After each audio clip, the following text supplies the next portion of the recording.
Okay, guys, I am still on 19, bottom of 19.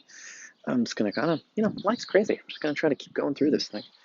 I don't know what to do other than just kind of keep going like everything's normal, even though it's not. I mean, it's crazy. That's a weird time to be studying Shakespeare.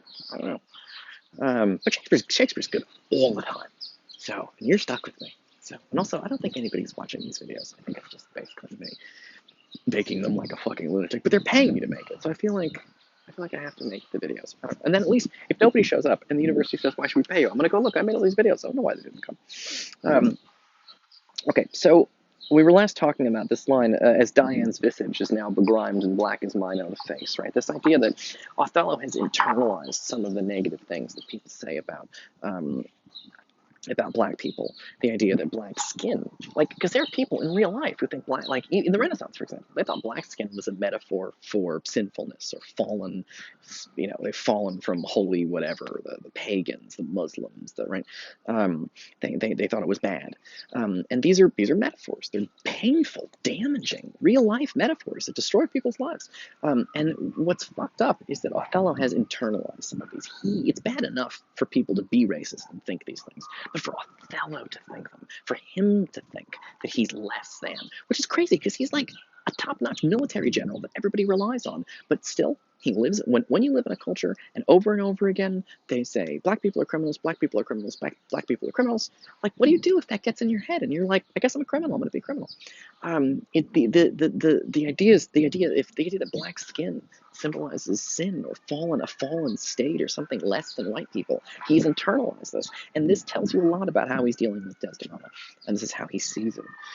He sees himself as not being worthy of her, because a lot of my students are like, I can't believe he fell for this. But this is why, because Iago is an expert psychologist, and he is using Othello's psychology against him. Also, a crucial thing worth pointing out, maybe my favorite thing about Iago that I often forget to talk about enough, he's making this up as he goes along.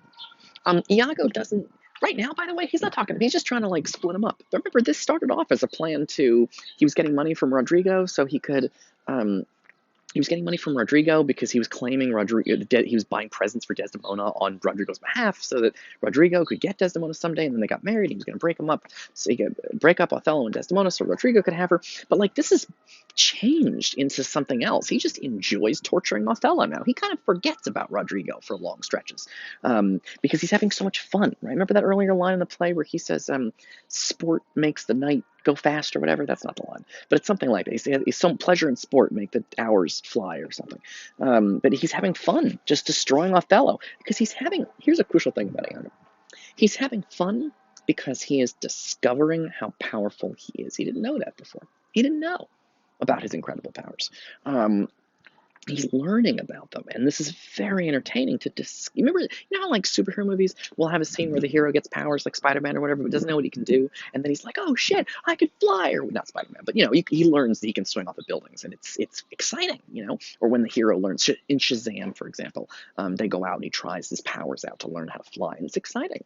Well, Iago's experiencing a very similar moment to those superhero movies where the hero gets powers and learns how to use them. It's exciting to show your power.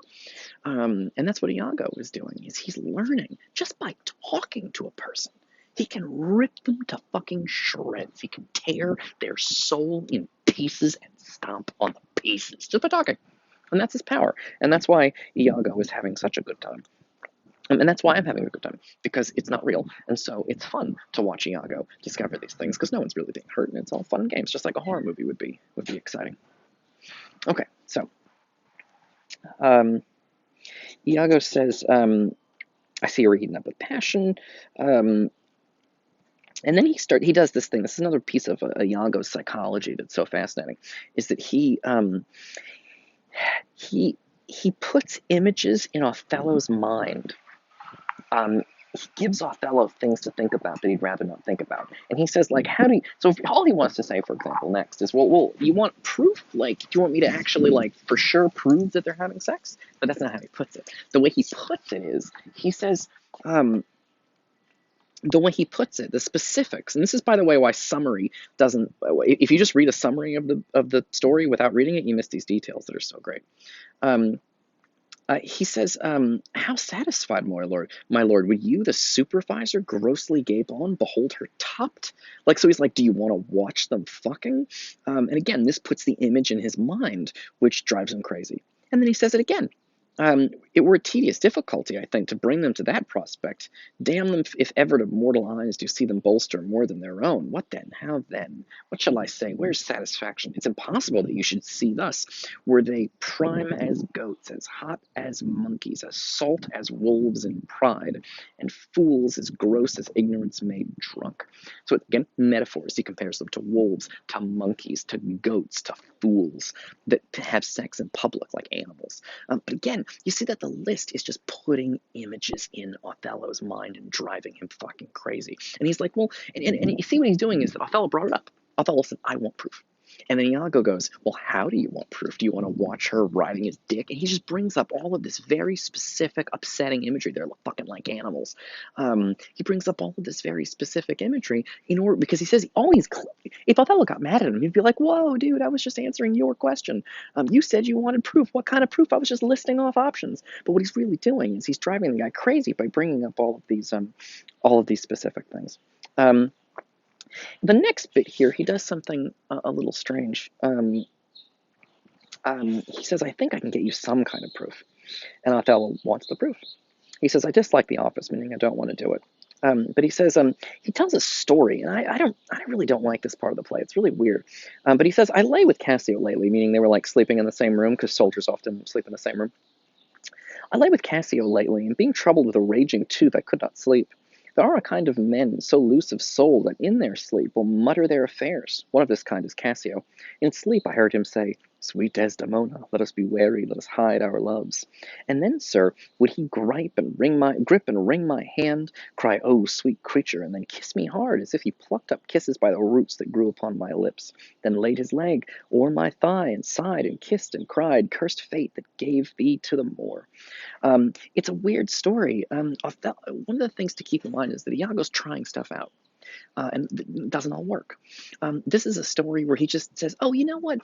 Cassio was sleeping in the same room as me. He was having a dream about Desdemona. He started moaning and talking about how much he loved her. And then, he tried to have sex with me he was trying to kiss me because he thought I was Desdemona because he was sleeping. It's a very odd story. But again, the idea but it just puts Othello in the mind of Cassio, can't stop thinking about her. So much so that she's in his dreams. Notice, by the way, this is an impossible story to disprove, right? It's actually, there's something clever about it, because one of the things that's happening with this particular example is, how are you going to prove that someone didn't have a dream about your wife? Right? There's even the person, you could even confront the person, but people don't even remember their own dreams. I mean, if you live with somebody, you may have had the experience of somebody waking up in the night because of a dream and saying something crazy and going back to sleep. When you get up the next morning, they don't remember saying it. So it's an interesting piece of evidence that Iago comes up with, that Cassio was talking about her in his sleep and was imagining having sex with her. Because it's a piece of, there's no way to disprove it. Right? Maybe it did happen. How would you ever know? There's no evidence, because what happens in people's dreams is entirely private, which means it might be true. If you say, I had a dream about something, there's no way anybody can prove or disprove that. And so it's a really interesting thing that Iago is doing to Othello here, to use this kind of evidence. Okay, we're looking good. I think we're pretty much wrapped this up. And then he brings up the handkerchief. Yeah. And then he says he saw the handkerchief, and this starts all the handkerchief stuff. And then, because what he does is he amps Othello up. Imagining them fucking and imagining all of this stuff. And he's really being graphic and really messing with him. And then he says, oh, I saw Cassio had a handkerchief with strawberries on it. Do you know that handkerchief? And of course, Othello's like, that's the one I gave Desdemona. But because if you just said the handkerchief thing, he might not believe it. But after ramping him up like this, after fucking with him for so long, then you bring up the handkerchief, now he's got him in his power. And he's going to be able to do tremendous things. The reason I've gone through this in such excruciating detail, and will continue to go through it, is that I am doing this because I want to show you the details. Shakespeare's a master psychologist. If you read a Wikipedia summary of Othello, you will never see that. They're just going to write, Iago convinces Othello that his wife is cheating on him. And that's it. You're not going to get all these details about how does he do it. And that's what makes the play interesting, studying the details. And it's why you can't read this in translation into modern English, and you can't get a summary. You're going to miss out on all this cool stuff. Anyway, hope you're having fun. I'm having fun, I guess. I don't know. I'm feeling better. Okay, I'll see you guys next time. Don't forget about your papers. The paper on Othello, you guys can write anytime. It's on the blog. Email me if you have any questions. I love you all. Hope you're safe.